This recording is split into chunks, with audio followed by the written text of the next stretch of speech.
В Бурзянском районе продолжается работа по профилактике пожаров.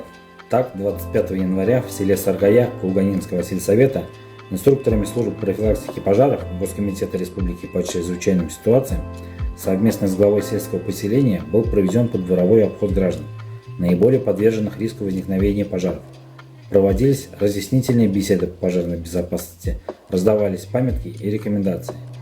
Также были выданы автономные пожарные извещатели новым категориям граждан, которым данные приборы положены бесплатно.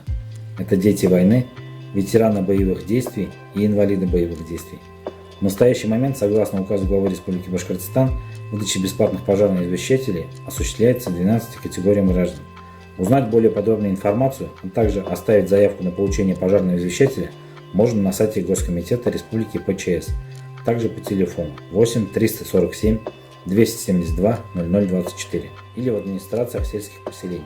За прошедший год в республике произошло 11 439 пожаров, на которых, к сожалению, погибло 277 человек, в том числе 14 детей.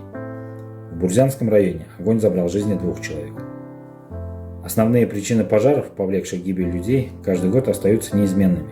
Это неосторожное обращение с огнем, в том числе курение в помещениях в состоянии алкогольного опьянения, неисправность печного отопления и электроприборов, также детская шалость.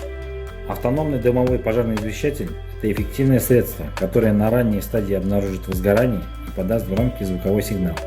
Не пренебрегайте возможностью спасти свою жизнь и имущество. С 2016 года, благодаря срабатыванию данных приборов, было спасено 680 жизней, в том числе 266 детей. Приобрести извещатель можно в специализированных магазинах.